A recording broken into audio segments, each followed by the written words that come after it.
Punjabi radio USA ਸੁਣ ਰਹੇ ਸਾਰੇ ਹੀ ਮਾਣਯੋਗ ਅਤੇ ਸਤਿਕਾਰ ਤੇ ਸਰੋਤਿਆਂ ਨੂੰ ਬਹੁਤ ਹੀ ਪਿਆਰ ਸਤਿਕਾਰ ਸਾਹਿਬ ਨੂੰ ਜੋੜ ਕੇ ਨਿੱਘੀ ਜਿਹੀ ਸਤਿ ਸ੍ਰੀ ਅਕਾਲ ਸਭ ਨੂੰ ਜੀ ਨੂੰ ਆਖਦੇ ਹਾਂ। ਸੋ ਤੇ ਪ੍ਰੋਗਰਾਮ ਖਬਰ ਤੇ ਨਜ਼ਰ ਦੇ ਵਿੱਚ ਆਪ ਸਭ ਦਾ ਸਵਾਗਤ ਹੈ। ਅੱਜ 15 ਅਗਸਤ ਦਿਨ ਹੈਗਾ ਜੀ ਸ਼ਨੀਚਰਵਾਰ। ਆਪਣੇ ਨਾਲ ਜੁੜ ਚੁੱਕੇ ਨੇ ਮਿੰਟੂ ਗੁਰੂਸਰੀਆ ਜੀ ਮਲੋਟ ਸਟੂਡੀਓਜ਼ ਤੋਂ। ਮਿੰਟੂ ਜੀ ਨੂੰ ਸਵਾਗਤ ਹੈ। ਸਤਿ ਸ੍ਰੀ ਅਕਾਲ ਜੀ। ਸ਼ੁਕਰੀਆ ਜੀ, ਸਾਰਿਆਂ ਨੂੰ ਸਤਿ ਸ੍ਰੀ ਅਕਾਲ ਜੀ। ਸਾਡੇ ਅੱਜ ਦੇ ਪ੍ਰੋਗਰਾਮ ਖਬਰ ਤੇ ਨਜ਼ਰ ਉਸ ਨੂੰ ਸਪਾਂਸਰ ਕਰਦੇ ਨੇ ਖਾਲਸਾ ਇੰਸ਼ੋਰੈਂਸ ਏਜੰਸੀ ਵਾਲੇ, ਜਿਨ੍ਹਾਂ ਦੇ ਕੋਲੋਂ ਤੁਸੀਂ ਹਰ ਇੱਕ ਤਰੀਕੇ ਦੀ ਇੰਸ਼ੋਰੈਂਸ ਕਰਵਾ ਸਕਦੇ ਹੋ। ਇੰਸ਼ੋਰੈਂਸ ਬਾਰੇ ਪਤਾ ਕਰਨ ਲਈ ਕਾਲ ਕਰ ਸਕਦੇ ਹੋ number 408 272 2500। Home auto commercial liquor store gas station insurance ਦੇ ਲਈ, life insurance health insurance covered California ਦੇ ਲਈ ਕਾਲ 4082722500। ਨਾਲ ਹੀ ਕ੍ਰਿਸ਼ਨ ਤਨੋਤਾ ਯੂਨੀਵਰਸਿਟੀ, ਬਲਜਿੰਦਰ ਸਿੰਘ ਨੇਜਰ ਵੁੱਡਲੈਂਡ, ਭਜਨ ਸਿੰਘ, ਜਸਵਿੰਦਰ ਕੌਰ, ਕੁਲਵਿੰਦਰ ਸਿੰਘ, ਕਮਲਜੀਤ ਕੌਰ, ਸੈਨ ਹੋਜ਼ੇ, ਜੀਆਂ ਟਾਇਰ ਐਂਡ ਲੂਬ ਵਾਲੇ, ਜਿਨ੍ਹਾਂ ਦੇ ਕੋਲੋਂ ਤੁਸੀਂ truck wash, oil change, air brake ਦਾ ਕੰਮ ਕਰਵਾ ਸਕਦੇ ਹੋ। ਨਵੇਂ ਪੁਰਾਣੇ ਟਾਇਰ ਵਾਜਿਬ ਕੀਮਤਾਂ 'ਤੇ ਖਰੀਦ ਸਕਦੇ ਹੋ। ਸੈਂਟਾਨੈਲਾ ਮਡੇਰਾ ਦੇ ਵਿੱਚ ਲੋਕੇਸ਼ਨ ਨੇ ਕਾਲ ਕਰ ਸਕਦੇ ਹੋ। Nimma Sahota 209 277 0113। West coast truck driving school Fresno ਵਾਲੇ, ਜਿਹੜੇ ਕਿ ਤੁਹਾਨੂੰ ਟਰੱਕ ਦਾ ਲਾਇਸੈਂਸ ਵਧੀਆ ਸਿਖਲਾਈ ਦੇ ਕੇ ਘੱਟ ਸਮੇਂ ਦੇ ਵਿੱਚ ਲੈਣ 'ਚ ਸਹਾਇਤਾ ਕਰਦੇ ਨੇ। ਕਾਲ ਅਜੀਤ ਇਟਵਾਲ 559 374 45 41। ਇਹਨਾਂ ਸਾਰਿਆਂ ਦੇ ਅਸੀਂ ਬਹੁਤ ਬਹੁਤ ਧੰਨਵਾਦ ਕਰਦੇ ਹਾਂ। ਜੇਕਰ ਤੁਸੀਂ ਜਾਂ ਕੋਈ ਹੋਰ ਕਾਰੋਬਾਰ ਇਸ ਪ੍ਰੋਗਰਾਮ ਨੂੰ ਸਪਾਂਸਰ ਕਰਨਾ ਚਾਹੁੰਦੇ ਹੋ, ਸੰਪਰਕ ਕਰ ਸਕਦੇ ਹੋ ਨੰਬਰ 408 722 7698 ਦੇ ਉੱਤੇ। ਮਿੰਟੂ ਜੀ, ਗੱਲਬਾਤ ਦਾ ਸਿਲਸਿਲਾ ਸ਼ੁਰੂ ਕਰਦੇ ਜਾਈਏ। ਅੱਜ ਦੀਆਂ ਅਹਿਮ ਜਿਹੜੀ ਆ ਸਭ ਤੋਂ ਵੱਡੀ ਖਬਰ ਕਿਹੜੀ ਰਹੀ ਅਤੇ ਕਰੋਨਾ ਵਾਇਰਸ ਦੇ ਨਾਲ ਸੰਬੰਧਿਤ ਕੀ ਅਪਡੇਟ ਸੀਗੀਆਂ? ਜੀ, ਅੱਜ ਦੀ ਸਭ ਤੋਂ ਵੱਡੀ ਖਬਰ ਤਾਂ ਇਹੋ ਹੀ ਹੈ ਕਿ ਆਜ਼ਾਦੀ ਜਿਹੜੀ ਆ ਉਹ 1 ਸਾਲ ਹੋਰ ਪੁਰਾਣੀ ਹੋ ਗਈ ਹੈ, 1 ਸਾਲ ਹੋਰ ਉਹ ਕਹਿ ਲਓ ਕਿ ਓਲਡ ਹੋ ਗਈ ਆ।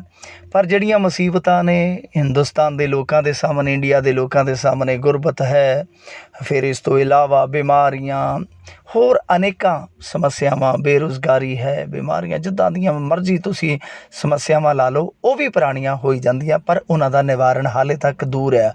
ਤਾਂ ਇੱਕ ਪਾਸੇ ਝੰਡੇ ਚਲਾਏ ਜਾਂਦੇ ਆ, ਦੂਸਰੇ ਪਾਸੇ ਬਚਪਨ ਹੈ ਜਿਹੜਾ ਉਹ ਸੜਕਾਂ 'ਤੇ ਤਿਰੰਗੇ ਵੇਚਦਾ ਤਾਂ ਕਿ 2 ਵਕਤ ਦਾ ਨਵਾਲਾ ਹੈ ਜਿਹੜਾ ਉਹ ਸੰਘੋਂ ਉਤਰ ਜਾਵੇ। ਖੈਰ, ਲਾਲ ਕਿਲ੍ਹੇ ਤੋਂ ਭਾਸ਼ਣ ਫੇਰ ਹੋਏ ਆ। ਪ੍ਰਧਾਨ ਮੰਤਰੀ ਸਾਹਿਬ ਦੇ ਭਾਸ਼ਣ ਲੰਬਾ ਸੀ 86 ਮਿੰਟ ਦਾ, ਪਰ ਉਹ ਰਿਕਾਰਡ ਨਹੀਂ ਟੁੱਟਿਆ ਜਦ ਪ੍ਰਧਾਨ ਮੰਤਰੀ ਸਾਹਿਬ ਨੇ 94 ਮਿੰਟ ਦਾ ਭਾਸ਼ਣ ਦਿੱਤਾ ਸੀਗਾ। ਖੈਰ, ਐਲਾਨ ਕੀਤੇ ਉਹਨਾਂ ਨੇ, ਆਖਿਆ ਬੁਨਿਆਦੀ ਢਾਂਚੇ ਵਾਸਤੇ ਖਾਸ ਤੌਰ 'ਤੇ NIPP 'ਤੇ ਖਰਚ ਕਰਾਂਗੇ 100 ਲੱਖ ਕਰੋੜ ਤੋਂ ਵੀ ਵੱਧ ਰੁਪਈਆ। ਦੂਸਰਾ, ਉਹਨਾਂ ਨੇ ਕਿਹਾ ਕਿ 3 ਵੈਕਸੀਨ 'ਤੇ ਕੰਮ ਚੱਲ ਰਿਹਾ, ਜਲਦੀ ਹੀ ਅਸੀਂ ਮਤਲਬ ਕਿ ਪ੍ਰਾਪਤੀ ਹਾਸਲ ਕਰ ਲਵਾਂਗੇ। ਇਹ ਤੋਂ ਇਲਾਵਾ ਉਹਨਾਂ ਨੇ ਕਿਹਾ ਕਿ ਪਿੰਡ ਦੇ ਹਰ ਘਰ ਵਿੱਚ ਹਾਈ ਸਪੀਡ ਇੰਟਰਨੈਟ ਪਹੁੰਚੇਗਾ। ਉਹ ਤਾਂ ਮੇਰੇ ਖਿਆਲ ਦੇ ਨਾਲ ਅੰਬਾਨੀ ਸਾਹਿਬ ਨੇ ਪਹੁੰਚਾ ਦੇਣਾ। ਅਤੇ ਤੀਜੀ ਜੇ ਗੱਲ ਕਰੀਏ, ਉਹਨਾਂ ਨੇ ਲਾਲ ਕਿਲ੍ਹੇ ਤੋਂ ਚੀਨ ਅਤੇ ਪਾਕਿਸਤਾਨ ਨੂੰ ਚਿਤਾਇਆ ਵੀ। ਉਹ ਕਹਿੰਦੇ ਅੱਖਾਂ ਦਿਖਾਉਣ ਵਾਲਿਆਂ ਨੂੰ ਦੇਵਾਂਗੇ ਕਰਾਰਾ ਜਵਾਬ, ਮਤਲਬ ਕਿ ਅੱਖਾਂ ਹੀ ਦਿਖਾਵਾਂਗੇ। ਇਸ ਤੋਂ ਇਲਾਵਾ ਜੇ ਪੰਜਾਬ ਦੀ ਗੱਲ ਕਰੀਏ, ਇੱਥੇ ਵੀ ਜਸ਼ਨ ਮਨਾਏ ਗਏ, ਝੰਡੇ ਚਲਾਏ ਗਏ ਆ। ਬੇਸ਼ੱਕ ਪਹਿਲਾਂ ਵਾਲੀ ਰੌਣਕ ਨਹੀਂ ਹੈ, ਪਹਿਲਾਂ ਵਾਲੀ ਗੱਲ ਨਾ ਰਹੀ ਕਰੋਨਾ ਕਰਕੇ। ਤਾਂ ਕੈਪਟਨ ਸਾਹਿਬ ਨੇ ਇੱਥੇ ਐਲਾਨ ਠੋਕੇ ਆ। ਉਹ ਕਹਿੰਦੇ ਕਿ ਜਦ ਤੀਕ ਆਰਥਿਕਤਾ ਲੀਹ 'ਤੇ ਨਹੀਂ ਲੈ ਆਵਾਂਗਾ, ਉਦੋਂ ਤੱਕ ਲੀਹ ਪਾੜ ਕੇ ਸਿਆਸਤ ਤੋਂ ਬਾਹਰ ਨਹੀਂ ਜਾਵਾਂਗਾ। ਮਤਲਬ ਕਿ ਉਦੋਂ ਤੱਕ ਆਰਾਮ ਨਾਲ ਨਹੀਂ ਬੈਠਾਂਗਾ। 2022 ਦਾ ਗੇਮ ਪੱਕਾ ਕਿ ਕੈਪਟਨ ਸਾਹਿਬ ਖੇਡਣ ਜਾਣਗੇ। ਤਾਂ ਦੂਸਰੇ ਪਾਸੇ ਨਾਲ ਉਹਨਾਂ ਨੇ ਕਿਹਾ 6 ਲੱਖ ਨੌਕਰੀਆਂ ਦੇਵਾਂਗੇ, ਬੇਜ਼ਮੀਨੇ ਅਤੇ ਕਿਰਤੀਆਂ ਦਾ 520 ਕਰੋੜ ਰੁਪਏ ਦਾ ਕਰਜ਼ਾ ਛੇਤੀ ਮਾਫ ਕਰਾਂਗੇ। ਸੋ ਨੌਕਰੀਆਂ 'ਤੇ ਖਾਈ ਜਾਂਦੇ ਆ। ਜਲ ਸਰੋਤ ਮਹਿਕਮੇ ਦੀਆਂ ਅਸਾਮੀਆਂ ਖਤਮ ਕਰ ਦਿੱਤੀਆਂ। ਹੁਣ ਖਬਰ ਆ ਰਹੀ ਸੀ ਪਾਵਰਕੌਮ ਦੀਆਂ ਖਤਮ ਕਰ ਰਹੇ ਨੇ, 40,000 ਦੇ ਕਰੀਬ। ਹੋਰ ਮਹਿਕਮਿਆਂ ਦੀਆਂ ਅਸਾਮੀਆਂ ਖਤਮ ਕਰਕੇ ਨਵੀਆਂ ਨੌਕਰੀਆਂ ਸਿਰਜ ਰਹੇ ਨੇ। ਕਮਾਲ ਦੀ ਗੱਲ ਹੈ। ਵੈਸੇ 520 ਕਰੋੜ ਦਾ ਕਰਜ਼ਾ ਲਾਉਣਾ ਕਹਿੰਦੇ, ਪਰ 22,000 ਕਰੋੜ ਰੁਪਏ ਦਾ ਕਰਜ਼ਾ ਲੈਣ ਜਾ ਰਹੇ ਆ। ਜੇ ਅੱਗੇ ਗੱਲ ਕਰੀਏ, ਚੇਤਾਵਨੀ ਵੀ ਦਿੱਤੀ ਆ ਪੰਜਾਬੀਆਂ ਨੂੰ, ਕਹਿੰਦੇ ਕਿ ਕਿਸੇ ਵੀ ਘਟਨਾ ਨਾਲ ਨਜਿੱਠਣ ਲਈ ਤਿਆਰ ਰਹਿਣਾ ਪਊਗਾ। ਅਤੇ ਇਸ ਤੋਂ ਇਲਾਵਾ ਜਿੱਦਾਂ ਲੁਧਿਆਣੇ ਦੇ ਵਿੱਚ ਕਾਲੀਆਂ ਝੰਡੀਆਂ ਵੀ ਵਿਖਾਈਆਂ ਗਈਆਂ ਸ਼੍ਰੋਮਣੀ ਅਕਾਲੀ ਦਲ ਅੰਮ੍ਰਿਤਸਰ ਵੱਲੋਂ। ਖੰਨਾ ਦੇ ਵਿੱਚ ਗੁਰਪਤਵੰਤ ਸਿੰਘ ਪੰਨੂ ਦਾ ਪੁਤਲਾ ਫੂਕਣ ਨੂੰ ਲੈ ਕੇ ਸਟ੍ਰੈਸ ਹੋਈ ਆ। ਉੱਥੇ ਨਿਹੰਗ ਸਿੰਘਾਂ ਨੇ ਵਿਖਾਵਾ ਵੀ ਕੀਤਾ, ਥਾਣੇ ਦੇ ਬਾਹਰ ਧਰਨਾ ਵੀ ਲੱਗਾ।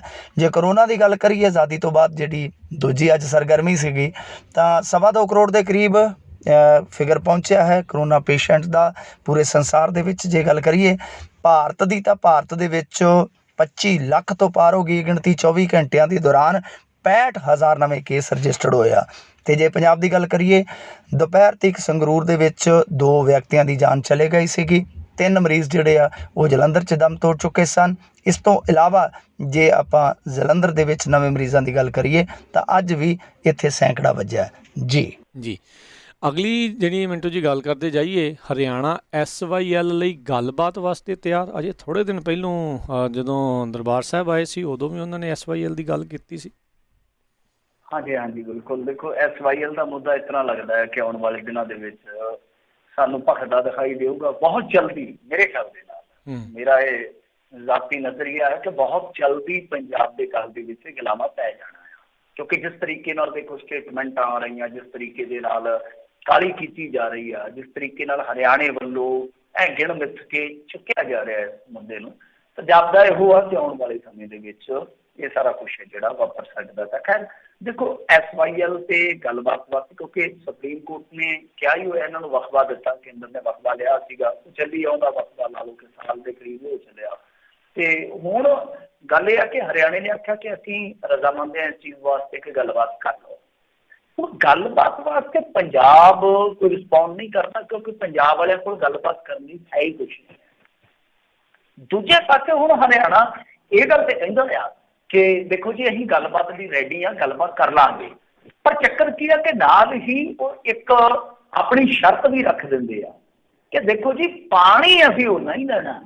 ਪਾਣੀ ਦੀ ਜੇ ਕੋਈ ਕਟੌਤੀ ਦੀ ਗੱਲ ਕਰੂਗਾ ਜਾਂ ਨਾ ਦੇਣ ਦੀ ਗੱਲ ਕਰੂਗਾ ਉਹ ਸਾਨੂੰ ਪਰਵਾਹ ਨਹੀਂ ਦਿਓ। ਤਾਂ ਫਿਰ ਗੱਲਬਾਤ ਦਾ ਫਾਇਦਾ ਹੀ ਕੀ ਆ? ਗੱਲਬਾਤ ਦਾ ਤਾਂ ਫਿਰ ਕੋਈ ਤੁਕ ਰਹਿ ਹੀ ਨਹੀਂ ਜਾਂਦਾ, ਕਿਉਂਕਿ ਦੇਖੋ ਲੜਾਈ ਕਰਦੀ ਆ, ਬਾਕੀ ਲੜਾਈਆਂ ਅਸੀਂ ਹਾਰ ਚੁੱਕੇ ਹਾਂ। ਸਾਡੇ ਨਾ ਅਹਿਲ ਲੀਡਰਾਂ ਤੋਂ, ਨਾ ਕਾਬਲ ਲੀਡਰਾਂ ਤੋਂ, ਬੇਈਮਾਨ ਲੀਡਰਾਂ ਤੋਂ ਅਸੀਂ ਤਮਾਮ ਲੜਾਈਆਂ ਜਿਹੜੀਆਂ ਹਾਰ ਗਏ ਹਾਂ। ਤਾਂ ਸਾਡੇ ਕੋਲ ਇੱਕੋ ਲੜਾਈ ਵੱਜਦੀ ਆ ਕਿ ਭਾਈ ਇਸ ਤਰ੍ਹਾਂ ਕਰੋ, ਤੁਸੀਂ ਆ ਕੇ ਸਾਡੇ ਭੜੋਲੇ 'ਚ ਆਟਾ ਵੇਖ ਲਓ, ਜੇ ਤੇ ਹੈਗਾ ਆ ਤੇ ਫਿਰ ਤੁਹਾਡੀ ਬਗਲੀ 'ਚ ਵੀ ਪਾ ਦਿੰਦੇ ਅਸੀਂ। ਮਤਲਬ ਕਿ ਜੋ ਸਾਡੇ ਕੋਲ ਪਕਾਉਣ ਯੋਗ ਆਟੇ ਦੀ ਹੈਗੀ ਸਮਰੱਥਾ, ਠੀਕ ਆ, ਤੇ ਜਿਹੜਾ ਵਧਵਾ ਆ ਉਹ ਤੁਸੀਂ ਲੈ ਜਾਓ। ਪਰ ਜੇ ਸਾਡੇ ਆਪਣੇ ਭੜੋਲੇ ਹੀ ਖਾਲੀ ਆ, ਅਸੀਂ ਤੁਹਾਡੀ ਬਗਲੀ 'ਚ ਕੀ ਪਾਈਏ? ਸਭ ਤੋਂ ਵੱਡਾ ਹੁਣ ਇਸ ਵੇਲੇ ਤਰਕ ਹੈਗੀ ਹੋਈ ਆ, ਕਿਉਂਕਿ ਇਹ ਜਿਹੜੀਆਂ ਗਿਣਤੀਆਂ ਮਿਣਤੀਆਂ ਪੇਸ਼ਬੰਦੀਆਂ ਹੋਈਆਂ ਨੇ ਇਹ ਤੇ ਲਾ ਲਓ 80 ਦੇ ਦਹਾਕੇ ਦੀਆਂ ਨੇ, 80 ਦੇ ਦਹਾਕੇ ਦੀਆਂ ਹੀ ਆ ਨਾ, ਕਿਉਂਕਿ ਜਦੋਂ ਟੱਕ ਲੱਗਾ SYL ਦਾ ਤੇ ਉਸ ਤੋਂ ਲਾ ਲਓ 2-4 ਸਾਲ ਪਹਿਲਾਂ ਦੀ ਗੱਲ ਹੈ ਕਿ ਗਿਣਤੀ ਮਿਣਤੀ ਉਸ ਹਿਸਾਬ ਨਾਲ ਕੀਤੀ ਗਈ। ਇੰਦਰਾ ਨੇ ਅਵਾਰਡ ਉਸ ਹਿਸਾਬ ਨਾਲ ਦਿੱਤਾ ਵਾ।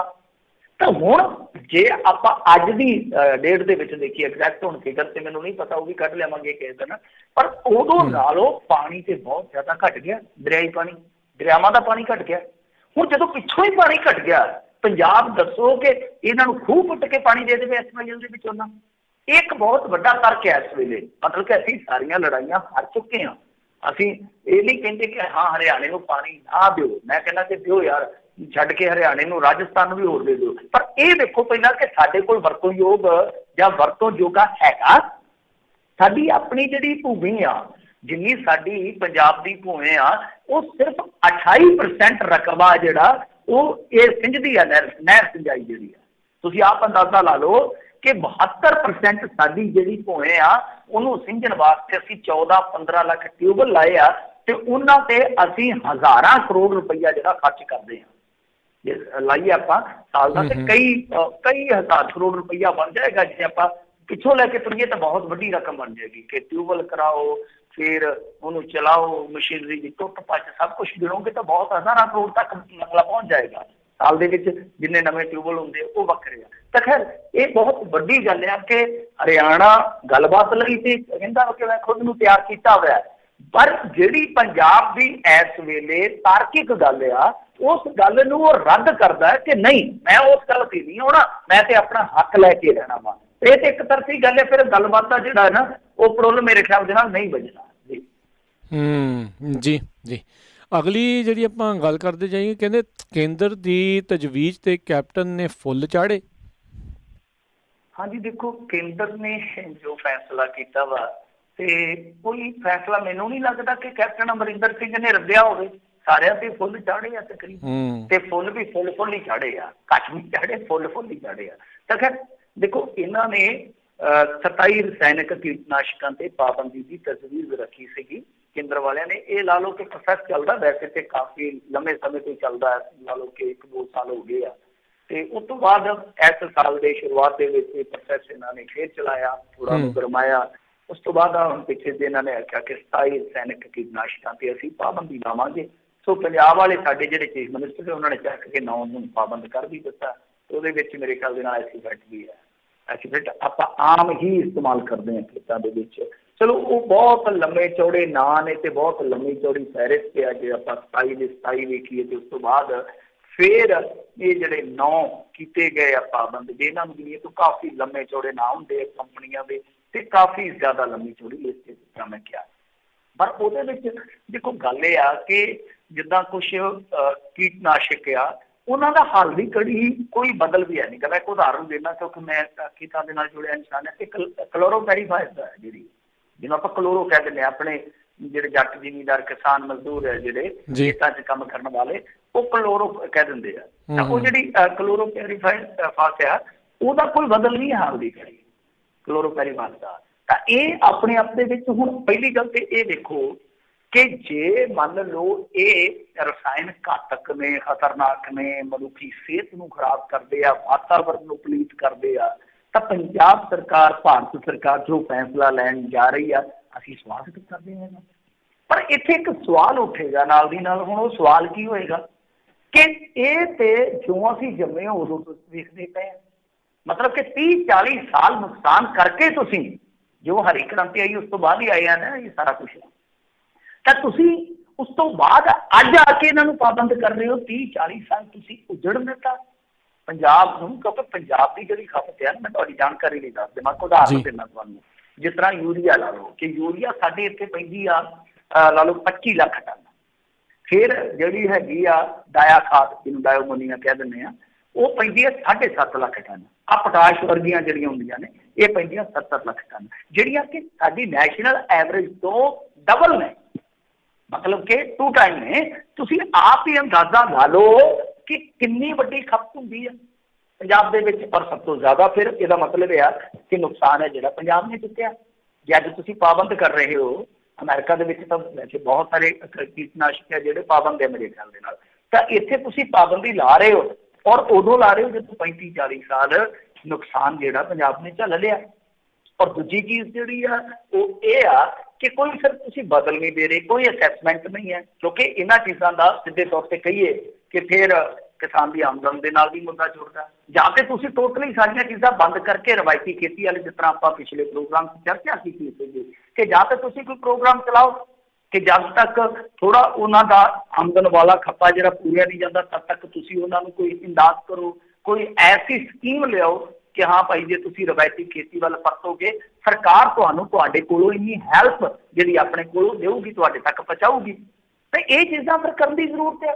ਜੇ ਨਦੀਨਨਾਸ਼ਕ, ਕੀਟਨਾਸ਼ਕ ਇੰਨੇ ਹੀ ਖਤਰਨਾਕ ਆ, ਤਾਂ ਸਾਨੂੰ ਫਿਰ ਵਿਰਾਸਤੀ ਖੇਤੀ ਵੱਲ ਕਿਸਾਨ ਜਿਹੜੇ ਮੋੜਨੇ ਚਾਹੀਦੇ ਆ। ਤਾਂ ਕੁੱਲ ਮਿਲਾ ਕੇ ਮੇਰੀ ਤਾਂ ਸਮਝ ਤੋਂ ਪਰੇ ਦੀ ਗੱਲ ਹੈ ਕਿ ਹੁਣ ਦੇਖੋ ਜਿਵੇਂ ਖਾਦ ਦੀ ਸਬਸਿਡੀ ਹੈ ਜਿਹੜੀ, ਉਹ ਵੀ ਇਹ ਬੰਦ ਕਰਨ ਜਾ ਰਹੇ ਨੇ। ਮੈਂ ਤੁਹਾਨੂੰ ਦੱਸਿਆ ਸੀਗਾ ਇੱਕ ਵਾਰੀ ਕਿ ਸ਼ਾਂਤਾ ਕੁਮਾਰ ਕਮੇਟੀ ਦੀਆਂ ਸਿਫਾਰਿਸ਼ਾਂ ਨੇ ਇੱਕ ਕਰਕੇ ਲਾਗੂ ਕਰਨੀਆਂ। ਉਹਦੇ ਵਿੱਚ ਕੀ ਸੀਗਾ, ਉਹਨਾਂ ਨੇ ਆਖਿਆ ਸੀਗਾ ਕਿ ਫਰਟੀਲਾਈਜ਼ਰ ਨੂੰ ਡੀਰੈਗੂਲੇਟ ਕਰ ਦਿਓ, ਮਤਲਬ ਕਿ ਸਿੱਧਾ ਕਿ 2.5 ਕਿੱਲਿਆਂ ਦਾ 7,000 ਰੁਪਇਆ ਫੜਾ ਦਿਓ ਕਿਸਾਨ ਨੂੰ, ਉਹ ਸਪਰੇਅ ਤੇ ਲਵੇ ਸਬਸਿਡੀ, ਉਹ ਖਾਦ ਤੇ ਲਵੇ, ਉਹਦਾ ਜਿੰਨਾ ਮਤਲਬ ਕਿ ਇਹ ਜਿਹੜੀ ਡਾਇਰੈਕਟ ਸਬਸਿਡੀ ਉਹਦੇ ਖਾਤਿਆਂ 'ਚ ਪਾ ਦਿਓ, ਪਰ ਉਹਦਾ ਨੁਕਸਾਨ ਫਿਰ ਪੰਜਾਬ ਨੂੰ ਹੋਏਗਾ। ਮੈਂ ਜਿਵੇਂ ਤੁਹਾਨੂੰ ਕਿਹਾ ਕਿ ਜਿਹੜੀ ਕੌਮੀ ਐਵਰੇਜ ਆ ਉਹਦੇ ਨਾਲੋਂ ਇੱਥੋਂ ਦੇ ਕਿਸਾਨਾਂ ਦੇ ਖਰਚੇ ਜ਼ਿਆਦਾ, ਤਾਂ ਉਹਨਾਂ ਨੂੰ ਮਤਲਬ ਕਿ ਐਕਸਟਰਾ ਖਰਚਾ ਜਿਹੜਾ ਉਹ ਚੱਲਣਾ ਪਊਗਾ। ਸੋ ਅਸੈਸਮੈਂਟ ਹੋਣੀ ਚਾਹੀਦੀ ਆ। ਜਿਵੇਂ ਹੁਣ ਖਾਦ ਦਾ ਮਸਲਾ, ਕੁਝ ਇਲਾਕਿਆਂ ਦੇ ਵਿੱਚ ਖਾਦ ਵੱਧ ਪੈਂਦੀ ਹੈ, ਕੁਝ ਫਸਲਾਂ ਨੂੰ ਵੱਧ ਪੈਂਦੀ ਆ। ਜਿਸ ਤਰ੍ਹਾਂ ਲਾ ਲਓ ਕਿ ਆਲੂ ਨੂੰ ਜਿਹੜੀਆਂ ਕੁਝ ਖਾਸ ਨੇ, ਜਿਵੇਂ ਕੁਝ ਦਵਾਈਆਂ ਉਹ ਜ਼ਿਆਦਾ ਪੈਂਦੀਆਂ, ਮਟਰਾਂ ਨੂੰ ਘੱਟ ਪੈਂਦੀਆਂ। ਇਹ ਮਤਲਬ ਕਿ ਜ਼ਮੀਨ ਦਾ ਵੀ ਹਿਸਾਬ ਕਿਤਾਬ ਹੁੰਦਾ। ਇਹ ਅਸੈਸਮੈਂਟ ਜਿਹੜੀ ਆ ਉਹ ਚੰਗੀ ਤਰ੍ਹਾਂ ਕਰਕੇ ਇੱਕ ਅੱਛਾ ਕੰਕਰੀਟ, ਜਿਹਨੂੰ ਆਪਾਂ ਕਹਿ ਦਿੰਦੇ ਆ, ਕੋਈ ਤੁਹਾਡੇ ਕੋਲ ਪਲਾਨ ਹੋਵੇ ਉਹ ਲਾਓ। ਤੇ ਸਭ ਤੋਂ ਵਧੀਆ ਚੀਜ਼ ਹੈ ਕਿ ਵਿਰਾਸਤੀ ਖੇਤੀ ਵੱਲ ਮੋੜੋ। ਜੀ ਜੀ ਬਿਲਕੁਲ। ਅਗਲੀ ਗੱਲ ਕਰੀਏ ਤਾਂ ਕਹਿੰਦੇ ਪੰਜਾਬ ਸਰਕਾਰ ਦਾ ਭਰੋਸਾ ਜਾਰੀ ਰਹੇਗੀ ਮੁਫਤ ਬਿਜਲੀ। ਇਹ ਕਦੇ ਨਹੀਂ ਬੰਦ ਹੋਣੀ। ਕਿਉਂ? ਕਿਉਂਕਿ ਦੇਖੋ ਸਬਸਿਡੀ ਜਿਹੜੀ ਆ ਨਾ, ਲਾ ਲਓ ਕਿ 1,000-1,200 ਕਰੋੜ ਦੀ ਹੋ ਗਈ ਆ ਹੁਣ। ਜੇ ਆਪਾਂ ਸਾਰੀਆਂ ਸਬਸਿਡੀਆਂ, ਉਹਦੇ 'ਚ ਕਿਸਾਨ ਸਬਸਿਡੀ ਆ ਲਾ ਲਓ 6-6.5 ਕਰੋੜ ਦੀ। ਉਸ ਤੋਂ ਇਲਾਵਾ ਵੀ ਹੈਗੀ ਆ, ਕੁਛ ਉਦਯੋਗ ਨੂੰ ਸਬਸਿਡੀ ਜਾਂਦੀ ਆ, ਕੁਛ ਆਜ਼ਾਦੀ ਗੁਲਾਟੀਆਂ ਦੇ ਪਰਿਵਾਰਾਂ ਨੂੰ ਜਾਂਦੀ ਆ, ਕੁਛ ਇਸ ਤਰ੍ਹਾਂ ਪਾ ਕੇ ਮਤਲਬ ਕਿ ਸਬਸਿਡੀ ਜਿਹੜੀ ਆ ਉਹ 1,000-1,200 ਕਰੋੜ ਦੀ ਬਣ ਜਾਂਦੀ ਆ। ਪਰ ਜੇ ਆਪਾਂ ਖੇਤੀ ਦੀ ਗੱਲ ਕਰੀਏ, ਕਿਉਂਕਿ ਇਹ ਕੈਪਟਨ ਸਾਹਿਬ ਦਾ ਬਿਆਨ ਹੈ ਜਿਹੜਾ ਕੇਂਦਰ ਤੇ ਹੈ ਇਸ ਚੀਜ਼ ਤੇ, ਕਿਉਂਕਿ ਆਲੂਵਾਲੀਆ ਰਿਪੋਰਟ ਆਈ ਹੈ ਥੋੜੇ ਦਿਨ ਪਹਿਲਾਂ, ਹਰਨੇਕ ਸਿੰਘ ਆਲੂਵਾਲੀਆ, ਜਿਨ੍ਹਾਂ ਨੇ 26 ਰੁਪਏ ਕਮਾਉਣ ਵਾਲੇ ਨੂੰ ਅਮੀਰ ਦੱਸਿਆ ਸੀ ਕਿਸੇ ਟਾਈਮ। ਮੈਂ ਵੈਸੇ ਉਹਨੂੰ ਅਰਥ ਸ਼ਾਸਤਰੀ ਅੱਛਾ ਮੰਨਦਾ ਸੀਗਾ, ਪਰ ਹੁਣ ਤੇ ਕਹਿ ਲਓ ਕਿ ਮਨ ਫਿੱਕਾ ਪੈ ਗਿਆ ਯਾਰਾਂ ਦਾ। ਤਾਂ ਆਹ ਜਿਹੜੀ ਰਿਪੋਰਟ ਆ ਬਿਲਕੁਲ ਹੀ ਉਹਨਾਂ ਨੇ ਕੇਂਦਰ ਦੇ ਤਰਫ ਕਰ ਦਿੱਤੀ ਔਰ ਨਿੱਜੀਕਰਨ ਵੱਲ ਮੋੜ ਦਿੱਤਾ ਸਾਰਾ ਕੁਛ, ਜਿਹੜਾ ਕਿ ਮੇਰੇ ਖਿਆਲ ਦੇ ਨਾਲ ਇਸ ਵੇਲੇ ਮਾਡਲ ਬਹੁਤ ਗੰਦਾ ਰਿਜ਼ਲਟ ਆਪਾਂ ਨੂੰ ਦਿਖਾ ਚੁੱਕਿਆ ਪੂਰੇ ਸੰਸਾਰ 'ਚ। US ਨੇ ਵੀ ਵੇਖਿਆ, UK ਨੇ ਵੀ ਵੇਖਿਆ, ਇੰਡੀਆ ਨੇ ਵੀ ਵੇਖਿਆ ਕਿ ਨਿੱਜੀਕਰਨ ਨੇ ਜਿਹੜਾ ਸਾਡਾ ਜਨਤਕ ਸਿਹਤ ਢਾਂਚਾ ਸੀ ਉਹਨੂੰ ਢਾਹ ਲਾਈ ਆ। ਅੱਜ ਦੀ ਡੇਟ ਦੇ ਵਿੱਚ ਵੇਖੋ ਕਿ ਨਤੀਜਾ ਕੀ ਆ, ਨਤੀਜਾ ਸਾਹਮਣੇ ਆ ਤੁਹਾਡੇ ਸਾਰਿਆਂ ਦੇ। ਤਾਂ ਖੈਰ ਚਲੋ, ਇਹਨਾਂ ਨੇ ਵਿੱਚ ਇਹ ਵੀ ਸਿਫਾਰਿਸ਼ ਕੀਤੀ ਸੀਗੀ ਕਿ ਜਿਹੜੀ ਮੁਫਤ ਬਿਜਲੀ ਆ ਬੰਦ ਕਰ ਦੇਣੀ ਚਾਹੀਦੀ ਆ, ਤੇ ਟਿਊਬਵੈਲ ਜਿਹੜੇ ਆ ਉਹ ਤੁਸੀਂ ਸੂਰਜੀ ਊਰਜਾ ਤੇ ਚੱਲਣ ਵਾਲੇ ਮਤਲਬ ਕਿ ਜਿਹੜੇ ਚੱਲਦੇ ਆ ਤਾਂ ਉਹ ਬਣਾ ਦੇ। ਉਹਦੇ ਤੇ 1.25 ਲੱਖ ਕਰੋੜ ਦਾ ਖਰਚਾ ਹੋਣਾ, 1.25 ਲੱਖ ਕਿੱਲਾ ਜ਼ਮੀਨ ਜਿਹੜੀ ਚਾਹੀਦੀ ਹੈ ਤੁਹਾਨੂੰ, ਤੇ ਲਾ ਲਓ ਕਿ ਇਹਨਾਂ ਕੋਲ ਖਰਚਾ ਜਿਹੜਾ ਆਊਗਾ। ਹੁਣ ਗੱਲ ਇਹ ਆ ਕਿ ਦੇਖੋ ਸਬਸਿਡੀ ਮੈਂ ਕਹਿੰਦਾ ਕਿ ਬੰਦ ਨਾ ਕਰੋ। ਮੇਰਾ ਆਪਣਾ ਤਰਕ ਆ, ਕਿਉਂਕਿ ਮੇਰੇ ਕੋਲ ਜਿਹੜੇ ਅੰਕੜੇ ਮੈਂ ਪੜ੍ਹੇ ਆ, ਕਿਉਂਕਿ ਅਸੀਂ ਜਦੋਂ ਹੁੰਦੇ ਸੀਗੇ ਪ੍ਰਿੰਟ ਮੀਡੀਆ 'ਚ ਇਸ ਤਰ੍ਹਾਂ ਦੀਆਂ ਖਬਰਾਂ ਜਿਹੜੀਆਂ ਕੱਢਦੇ ਹੁੰਦੇ ਸੀਗੇ, ਤਾਂ ਉਹ ਜਿਹੜੇ ਅੰਕੜੇ ਪੜ੍ਹੇ ਹੋਏ ਆ ਮੇਰੇ, ਉਹਦੇ ਮੁਤਾਬਕ ਤੇ ਇਹ ਆ ਕਿ ਜਿਸ ਤਰ੍ਹਾਂ ਲਾ ਲਓ ਕਿ 2.5 ਕਿੱਲਿਆਂ ਤੋਂ ਥੱਲੜਾ ਕਿਸਾਨ ਆ, ਉਹਦੇ ਕੋਲ ਜੇ ਮੰਨ ਲਓ ਉਹ 1.5 ਲੱਖ ਕਿਸਾਨ ਦੀ ਗਿਣਤੀ ਆ, ਤਾਂ ਉਹਦੇ ਵਿੱਚ ਤੇ ਤਕਰੀਬਨ ਲਾ ਲਓ ਕਿ 60-65% ਕੋਲ ਵਿਚਾਰੇ ਕੋਲ ਟਿਊਬਵੈਲ ਹੀ ਹੈ ਨਹੀਂਗਾ। ਸਮਝਦੇ ਹੋ ਨਾ ਕਿ 2.5 ਕਿੱਲਿਆਂ ਵਾਲੇ ਕੋਲ ਤੇ 60-70% ਕਿਸਾਨ ਕੋਲ ਟਿਊਬਵੈਲ ਹੀ ਹੈ ਨਹੀਂ, ਉਹਦੀ ਔਕਾਤ ਹੀ ਹੈ ਨਹੀਂ ਵਿਚਾਰੇ ਦੀ। ਕਿਉਂਕਿ ਟਿਊਬਵੈਲ ਤੇ ਅੱਜ ਦੀ ਡੇਟ ਦੇ ਵਿੱਚ ਕੋਈ 2-2.5 ਲੱਖ ਰੁਪਈਆ ਲੱਗਦਾ ਹੈ ਨਾ, ਤੇ 2-2.5 ਕਿੱਲਿਆਂ ਵਾਲਾ 2-2.5 ਲੱਖ ਰੁਪਈਆ ਇੱਕੋ ਵਕੇ ਕਿਸ ਤਰ੍ਹਾਂ ਦੇ ਦਊਗਾ। ਦੂਜੀ ਗੱਲ ਹੈ ਕਿ 5 ਕਿੱਲਿਆਂ ਤੱਕ ਵੀ ਦੇਖ ਲਓ, ਉਹਦੇ 'ਚ ਵੀ 40-45% ਇਸ ਤਰ੍ਹਾਂ ਦੇ ਹੋਣੇ ਆ ਕਿਸਾਨ ਜਿਨ੍ਹਾਂ ਦੇ ਕੋਈ ਟਿਊਬਵੈਲ ਨਹੀਂ ਆ। ਤਾਂ ਜਿਹੜੇ ਮੰਨ ਲਓ ਵੱਡੇ ਕਿਸਾਨ ਨੇ, ਅਮੀਰ ਕਿਸਾਨ, ਇਹ ਮੈਂ ਡਾਟਾ ਕੱਢ ਕੇ ਦੇ ਦੂੰਗਾ ਤੁਹਾਨੂੰ ਡਾਇਰੈਕਟ ਕਿਸੇ ਦਿਨ ਆਪਣੀ ਖੁੱਲਾ ਸਮਾਂ ਹੁੰਦੀ ਆ ਗੱਲਬਾਤ, ਤਾਂ ਫਿਰ ਆਪਾਂ ਉਹ ਡਾਟਾ ਵੀ ਕੱਢ ਲਵਾਂਗੇ ਕਿ ਕਿੰਨੇ % ਕਿਸਾਨ ਹੈ, ਕਿੰਨਾ ਕੋਲ ਟਿਊਬਵੈਲ ਆ। ਤਾਂ ਕੁੱਲ ਮਿਲਾ ਕੇ ਜੇ ਓਵਰਆਲ ਤੁਸੀਂ ਦੇਖੋਗੇ, ਮੈਂ ਇੱਕ ਸਿੱਟਾ ਕੱਢ ਦੇਣਾ ਕਿਉਂਕਿ ਇਹ ਜਿਹੜੇ ਫਿਗਰ ਮੈਂ ਤੁਹਾਨੂੰ ਦੱਸੇ ਇੱਕ ਅੰਦਾਜ਼ਾ ਐਸਟੀਮੇਟ ਹੈ ਮੇਰਾ, ਜਿੰਨੀ ਕੁ ਮੈਨੂੰ ਯਾਦ ਹੈ।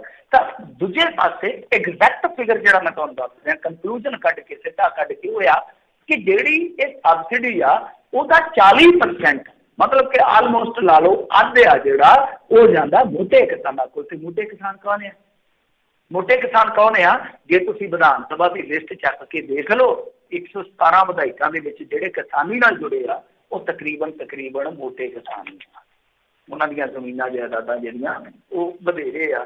ਤੇ ਟਿਊਬਵੈਲ ਦੀ ਸਬਸਿਡੀ ਮਨਪ੍ਰੀਤ ਬਾਦਲ ਵੀ ਲੈਂਦਾ ਸੀ, ਸੁਖਬੀਰ ਬਾਦਲ ਵੀ ਲੈਂਦਾ ਸੀ। ਚਲੋ ਬਾਅਦ 'ਚ ਖਬਰਾਂ ਆ ਗਈਆਂ, ਉਹ ਮਤਲਬ ਕਿ ਥੋੜ੍ਹੀਆਂ ਬਹੁਤੀਆਂ ਛੱਡੀਆਂ ਗਈਆਂ ਸਬਸਿਡੀਆਂ। ਸੁਨੀਲ ਜਾਖੜ ਤੱਕ ਲੈਂਦਾ ਸੀ, ਕੈਪਟਨ ਅਮਰਿੰਦਰ ਨੇ ਛੱਡੀ ਆ।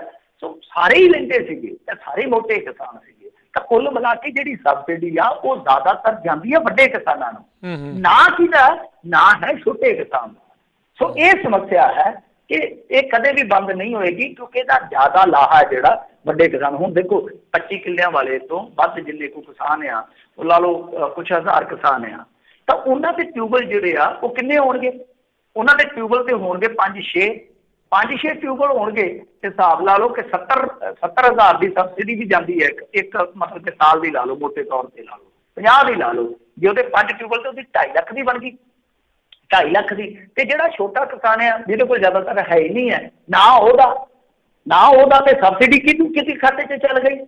ਤੇ ਦੂਜੀ ਚੀਜ਼ ਇਹ ਆ ਕਿ ਜਿਨ੍ਹਾਂ ਦੇ ਕੋਲ ਹੈਗਾ ਟਿਊਬਵੈਲ, ਮੰਨ ਲਓ ਕਿਸੇ ਮਾਤੜ ਕਿਸਾਨ ਕੋਲ ਹੈ ਵੀ ਆ, ਉਹਦਾ ਟਿਊਬਵੈਲ ਇੱਕ ਆ, ਪਰ ਨਾ ਉਹਦਾ ਵੱਜ ਰਿਹਾ। ਜ਼ਿਆਦਾਤਰ ਪੈਸਾ ਜਿਹੜਾ ਸਬਸਿਡੀ ਦਾ ਉਹ ਇੱਧਰ ਨੂੰ ਜਾ ਰਿਹਾ। ਸੋ ਸਾਡਾ ਕਹਿਣਾ ਇਹੀ ਆ, ਮੇਰਾ ਆਪਣਾ ਜਿਹੜਾ ਪਰਸਨਲ ਓਪੀਨੀਅਨ ਆ ਇਸ ਮਾਮਲੇ 'ਚ ਉਹ ਇਹ ਆ ਕਿ ਰਿਵਿਊ ਹੋਣਾ ਚਾਹੀਦਾ।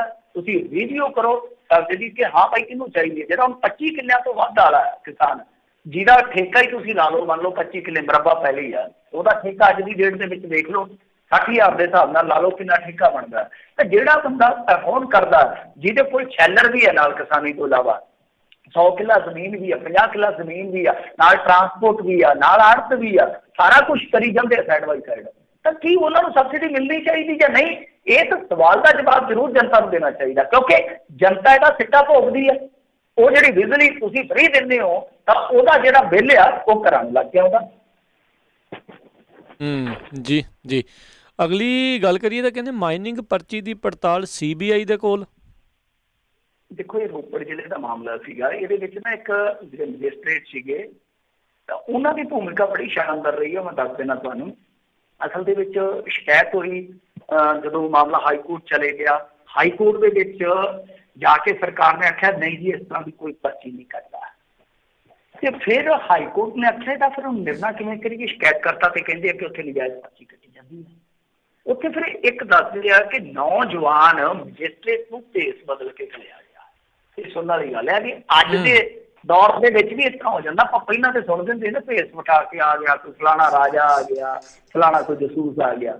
ਤਾਂ ਇਹ ਬੰਦਾ ਆਪਣੀ ਪਛਾਣ ਲਿਖਾ ਕੇ ਮੈਜਿਸਟਰੇਟ, ਵੈਸੇ ਬੰਦਾ ਨਹੀਂ ਮੈਂ ਕਹਿ ਰਿਹਾ, ਮੈਜਿਸਟਰੇਟ, ਇਸ ਬੰਦੇ ਨੇ ਫਿਰ ਕਲਾ ਵਿਖਾਈ, ਮਤਲਬ ਕਿ ਕਿਹਾ ਆਪਣੀ ਪਛਾਣ ਗੁਪਤ ਰੱਖ ਕੇ, ਔਰ ਕੱਲੀ ਜਾ ਕੇ ਉੱਥੇ ਥਾਂ ਜਿਹੜੀ ਲੋਕੇਸ਼ਨ ਸੀ ਜਿਹੜੀ ਉਹ ਮਾਰਕ ਕੀਤੀ, ਫਿਰ ਉਹਨੂੰ ਚੰਗੀ ਤਰ੍ਹਾਂ ਵੇਖਿਆ ਘੋਖਿਆ, ਬਾਅਦ ਦੇ ਵਿੱਚ ਰਿਪੋਰਟ ਦਿੱਤੀ ਕਿ ਹੋਇਆ ਕੀ ਆ, ਕਿ ਕਿਤੇ ਉਹ ਨਾਕਾ ਜਿਹੜਾ ਕਿਤੇ ਦੁਕਾਨ ਤੇ ਲੱਗਾ ਹੋਇਆ ਇਲੀਗਲ ਢੰਗ ਦੇ ਨਾਲ, ਕਿਤੇ ਉਹ ਪਿੰਡ ਦੇ ਘਰਾਂ ਦੇ ਵਿੱਚ ਲੱਗਿਆ ਹੋਇਆ, ਕਿਤੇ ਉਹ ਖੁੱਲੀ ਥਾਂ ਤੇ ਲੱਗਾ ਹੋਇਆ। ਤਾਂ ਕੁੱਲ ਮਿਲਾ ਕੇ ਮਤਲਬ ਕਿ ਇਲੀਗਲ ਢੰਗ ਦੇ ਨਾਲ ਉਹ ਵਸੂਲੀ ਹੋ ਰਹੀ ਸੀ ਬਹੁਤ ਸਾਰੀਆਂ ਥਾਵਾਂ ਤੇ। ਤਾਂ ਉਹਦੇ ਵਿੱਚ ਕੀ ਆ ਕਿ ਜਿਹੜੇ ਵੀ ਟਰੱਕ ਨਿਕਲਦੇ ਆ ਰੇਤਾ ਲੈ ਕੇ, ਇੱਕ ਤਰ੍ਹਾਂ ਨਾਲ ਕਹਿੰਦੇ ਗੁੰਡਾ ਪਰਚੀ ਲੱਗੀ ਆ, ਔਰ ਉੱਥੇ ਮੁੰਡੇ ਬਿਠਾਏ ਹੋਏ ਆ ਜਿਨ੍ਹਾਂ ਨੂੰ 13,000 ਰੁਪਇਆ ਦਿੱਤਾ ਜਾਂਦਾ।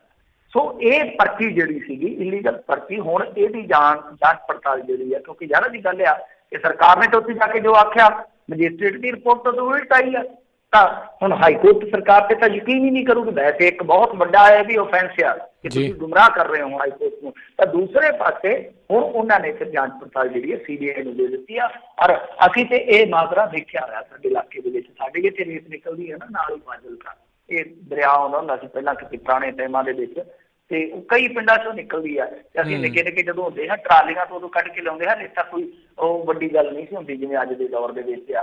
ਤੇ ਅਸੀਂ ਜਦੋਂ ਲੈ ਕੇ ਆਉਂਦੇ ਹਾਂ ਟਰਾਲੀਆਂ ਤੇ ਰਾਹ 'ਚ ਇੱਕ ਫਾਟਕ ਪੈਂਦਾ ਸੀ ਫਾਜ਼ਿਲਕਾ, ਉਦੋਂ ਇੰਨਾ ਜ਼ਿਆਦਾ ਐਡਵਾਂਸ ਨਹੀਂ ਹੋਇਆ, ਜਾਂ ਕਹਿ ਲਓ ਕਿ ਬੱਸੋਂ ਪੱਖੋਂ ਵੀ ਨਹੀਂ ਸੀ ਇੰਨਾ ਜ਼ਿਆਦਾ ਹੈਗਾ। ਤਾਂ ਬਾਹਰ ਨਿਕਲਦਿਆਂ ਇੱਕ ਉੱਥੇ ਕੁਰਸੀ ਬਣੀ ਹੁੰਦੀ ਸੀ ਲੱਕੜ ਦੀ, ਉਹਦੇ ਉੱਤੇ ਇੱਕ ਸ਼ਖਸ ਬੈਠਾ ਹੁੰਦਾ ਸੀ, ਉਹ ਪਰਚੀ ਕੱਢਦਾ ਹੁੰਦਾ ਸੀ ਉਹਨਾਂ ਦਿਨਾਂ 'ਚ, ਪਤਾ ਨਹੀਂ 15 ਰੁਪਏ ਦੀ ਕਿ 20 ਰੁਪਏ ਦੀ। ਬਾਅਦ ਦੇ ਵਿੱਚ ਟਰੱਕ ਤੇ ਰੇਤਾ ਲਿਆਉਣ ਲੱਗੇ ਤੇ ਉਹ ਜਿਹੜੀ ਲੱਕੜ ਦੀ ਕੁਰਸੀ ਸੀਗੀ ਉਹ ਬਣ ਗਈ ਘੁੰਮਣ ਵਾਲੀ ਕੁਰਸੀ, ਔਰ ਉਹਦੇ ਆਲੇ ਦੁਆਲੇ ਇੱਕ ਸ਼ਾਨਦਾਰ ਕੈਬਨ ਲੱਗਿਆ।